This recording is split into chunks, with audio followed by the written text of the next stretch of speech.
Great. Hi, everyone. Mike here with LMPC. I am the learning consultant for Labor Management Partnership. Just want to go over our slides for you today, so I'm glad that you're all here. Let me go ahead and start sharing with you really quick.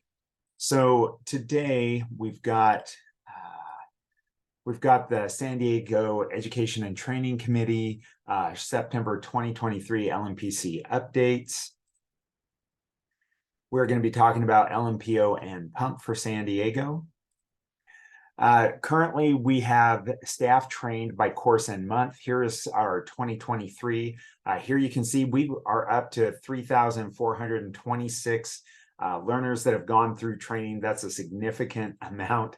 That's probably about 1,000 more than we completed all of last year. And we are only this only counts up through August.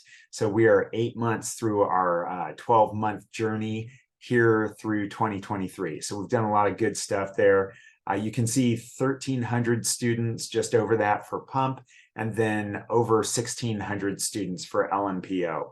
So we've really been cooking. Anyone can tell you that the trainings are different. They're vibrant, the way that the trainings are being run. So we're excited to present that to you. Next, we'll go on to current state for LMPO and PUMP. These are the 3 points that we're going to talk about today. We're going to talk about in-person versus virtual training update.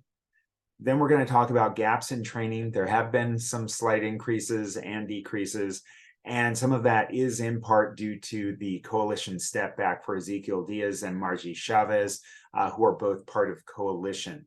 So we'll talk about those 3 points. Let's move forward. First, let's talk about the return to in-person training update.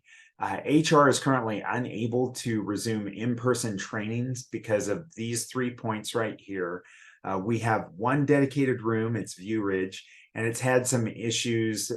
One, because we're sharing it with 2 other departments, and they're slammed trying to get everyone trained up for the new SMMC and also doing all the backfill positions.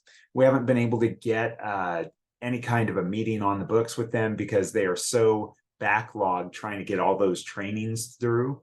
So we're waiting on that. Additionally, there are AC issues with the room. So there was a certain amount of money allotted to fix the AC this year, but unfortunately that wasn't enough to complete the fix for that room.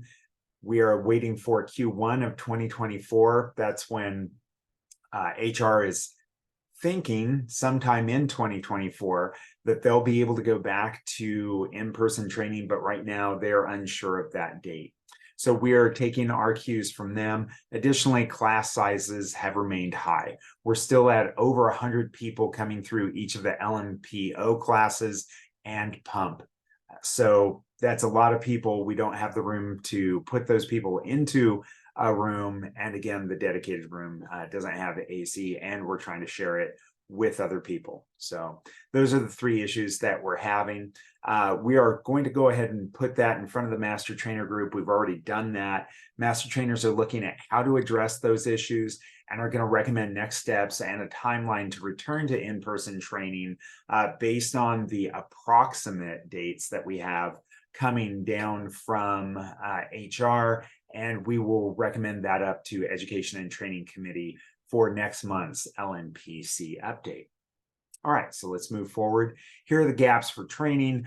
For managers, we still remain at 1 gap in training until year end. We are rolling right into Q4, so we're excited for that. We've done a lot of training. You've seen the numbers. Coalition, we are up to 12 gaps in training until year end. You're going to see why here in just a minute. We bumped up 1 gap. So, and Alliance is down to 0. So nice job, Alliance. You know that Jessica Gucci does a lot of work, and so do our Alliance trainers to make sure that they are completing their part of the partnership. And we're all in that partnership, not to detract from anyone else's contribution. Of course, we've got all these different variables that are playing out right now, one of which is the bargaining and the union duties that are required in a bargaining year. So let's move forward. There are 7 coalition trainers here. You can see them in pink and highlighted in red. There's 1, 2, 3, 4, 5, 6, 7. These 7 people have yet to complete 5 for the required year. So we do have room. We just need to get those people released and into their training positions to be able to meet all those gaps. We would have a considerable amount of ability to fill those gaps if each of these people completed their obligation. Again, you see some people have only completed 1 of their obligation. Some people have just completed over half.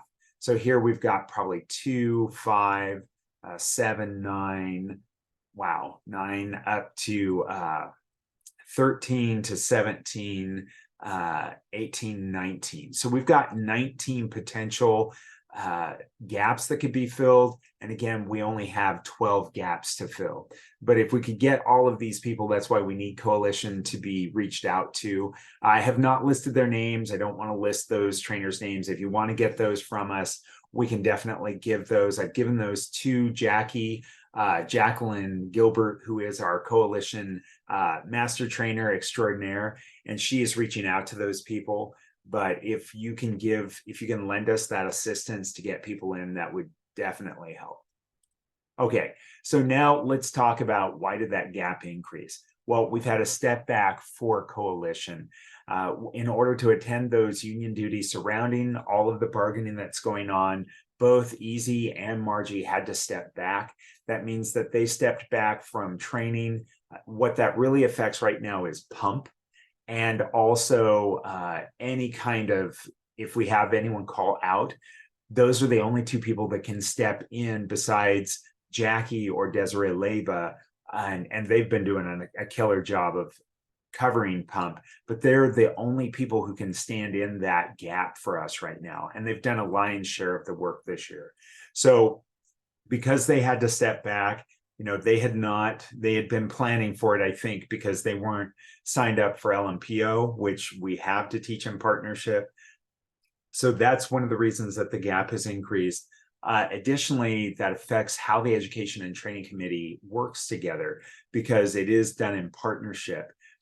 Ezekiel is unable to participate in it, so our tri-chair for the Coalition has been is no longer functioning inside of that committee. So we have someone from Coalition in the training. Her name's Jacqueline Gilbert. Again, I've mentioned her, our master trainer. She's been asked to reach out to leadership for Coalition to see what the next steps are to include Coalition's voice and keep them in partnership within the Education and Training Committee. So we are waiting to hear back from Jackie on that. Additionally, the Education and Training Committee looked at 2 of the representative group trainings that are going to be affected by this step back. Those dates are here. They are October 26th and December 7th, both an LMPO and a pump class. The recommendation from the master trainers up to Education and Training Committee was, why don't we combine those into the new employee orientation, LMPO and pump, that are already going? We may have to switch out, what are the dates and shift people around. But when we checked those calendar invites, there were no Coalition training members who would be attending those RG and would be affected. So we're not making, the Education and Training Committee is not making a decision that would affect Coalition members. Again, that can only be done with Coalition in partnership. But they are recommending that we close these 2 dates down for training and move any trainees that are in there that are either managers or alliance members into other new employee orientation, LMPO or pump. Okay, so that brings us to what support may council offer. Again, I think we've stated it here. Outreach for trainers to complete their commitments for 2023 is critical. We need those people to come in to fulfill that commitment and to brace us. We've had master trainer Jackie has been stepping in. All of the master trainers have been stepping in wherever they're needed in order to fill these gaps. I have too. You've seen that. So we need push from council to be able to get these people to complete their commitments. Again, Jackie has those names. Additionally, we're starting to plant seeds for next year. Yay, we've made it through a year almost. You've had a year of me leading the LMP as the learning consultant, and I'm excited to build those seeds and plant those seeds for next year. Just getting that word out that, number one, LMP training is a great way for people to build skills that they can show on their year-end evaluations. That's a really important part of showing that you're growing in the organization, and that's something we can offer. All right, thanks so much. Again, this has been Mike. I'm the learning consultant for Labor Management Partnership.